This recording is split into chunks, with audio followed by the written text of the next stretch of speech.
So, someone asked me if I could do a duster tutorial. I think I can, which is why you hear some noise. Wait. There it is. Kind of sounds a bit strange, but it works for the mix. Here is a session. It is very, very simple. 2 guitars, drums, and bass. So let's start with the first guitar. The first guitar is going into Amplitude 5. It's using the custom shop patch, my custom shop patch. It's using the Jazz Club patch. The only thing I changed was I added an extra cab and I put it in a big old room. Then I turned that cab's room up because I needed a roomy sound. So that's what this sounds like.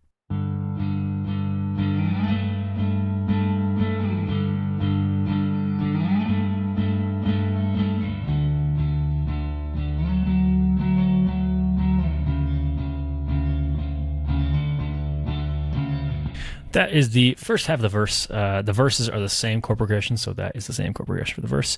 And then the choruses are a different chord progression. They sound like this.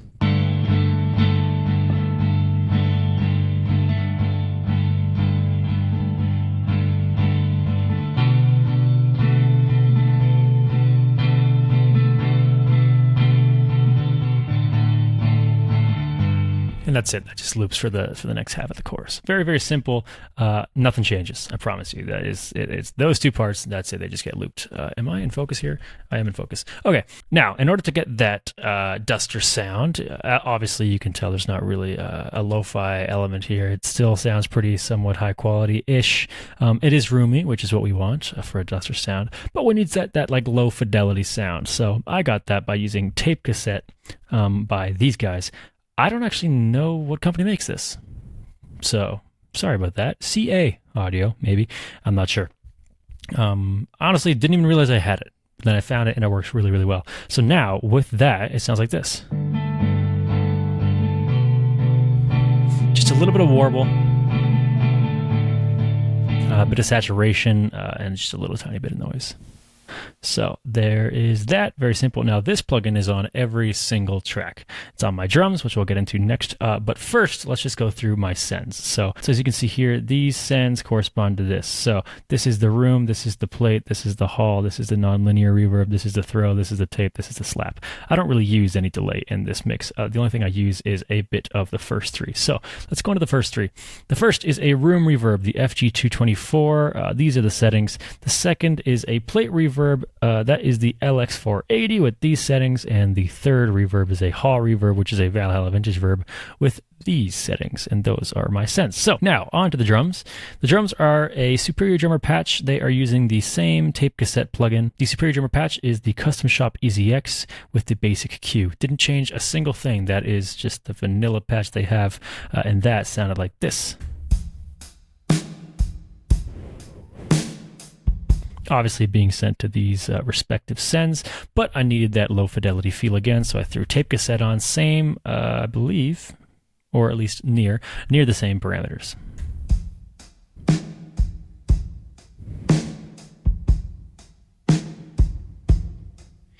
Now that's the verse. Verse is simple. It's kind of just that drum beat. Chorus is a little different. It just has the ride.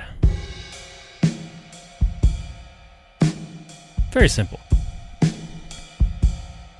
Next, I needed just a tiny, tiny bit of compression. I needed some dirty saturation in my compression sort of thing. So I used this like dirty townhouse bus compressor.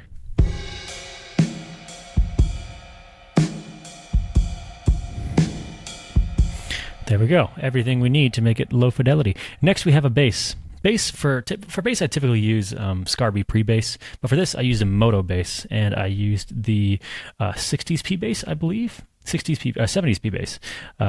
Importantly, I went to the electronics and I went down to the studio and I turned off the amp. You can see the amp is at 0, the stomp model's out, everything is out, all this, yeah, I mean, whole thing not working. Amp's not working, amp model's off, basically what I'm trying to say. Because that is feeding into Amplitude right here. So without all these plugins here, without the Amplitude amp, it just sounds like this, completely dry.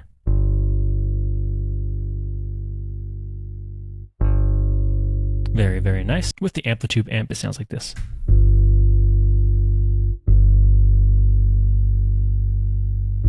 So really the only thing in there is this SVX Pro. Has a little bit of compression, and it has some room actually in there. It was important to add some room because I needed it to sound like all the instruments are being played at one time in a live session, kind of in a live room. So that's why there's room in there. No sends, nothing, just that's the bass. Next, that goes into bass lane because I needed just a little bit of width. Really don't even need that much because we already have a lot of room in there. Then that's going to go into a Pro Q just to, tidy up the ends, the high end. Going into an optical compressor just to smooth it out dynamically. And then it's going to go into that same cassette plug-in here. And that sounds like this. Pretty much the same. You can hear that saturation though. And that's just, I just played that on the piano, kind of improvising all the parts. And lastly, we have this guitar right here, which is, again, a custom patch from Amplitude. This one's from my Folk Garage patch, which isn't out yet. But I guess if you're interested, let me know. I'll release it eventually. It's not full out, but it's the Outer Space patch. This is what the patch breakdown looks like, more or less. I'm not going to get too into it. Otherwise, what's the point of releasing a custom shop kit? And yeah, that sounds like this. I'll take off my Magic 7 reverb and the tape cassette. It's rather clean. Now, the reason I went with these chords, or this kind of little arpeggio, this chord really, I'll just say, is because it doesn't really give you any sort of, like, resolution, I guess I could say. If you listen to these two guitars together, you can see there's not really any sort of resolve.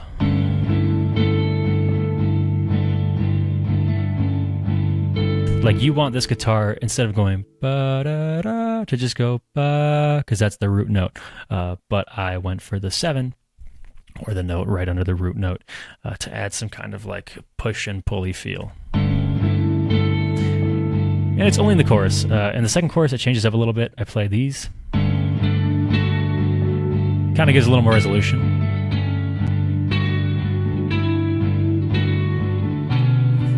And then, as always, we put on our tape cassette plugin with the same settings. And this is really cool. I really like this reverb. It's free. I got it today. It's called the Magic 7. Got a text. It's great. It models the Bricasti hardware reverb, and it sounds really, really good.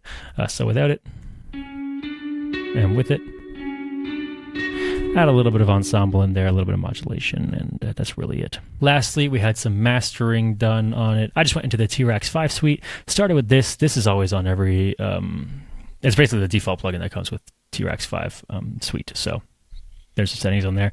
Had a little bit of compression with the bus compressor, a little SSL style thing, and then I couldn't choose between which tape emulation I wanted. Let me play it for you. So without any tape emulation,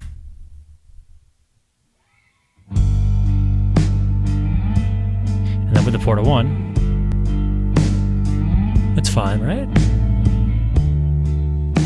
Maybe type 1.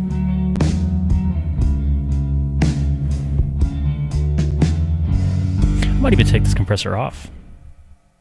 All right, now let's switch over to the Tascam 388. I think I like better. I think I like it better, but really, it's very up in the air.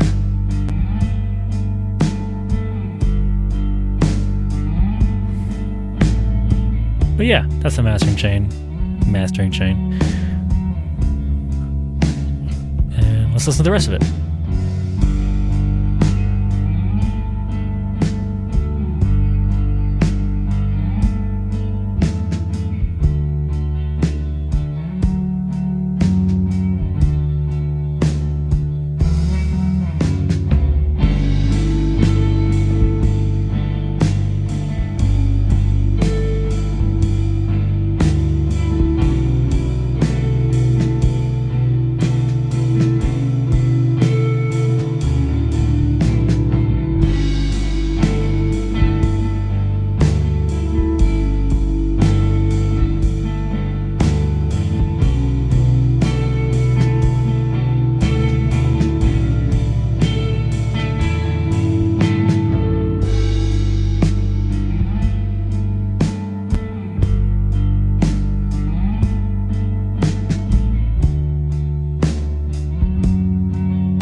And there you go. Very, very simple duster sounding thing. Obviously, you can add a bunch more. You can add a piano, maybe some like retro sounding synths, some dusty synths.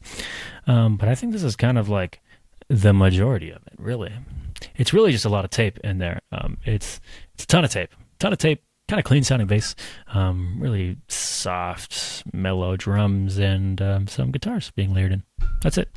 Hope you enjoyed. Hope you learned something. Goodbye.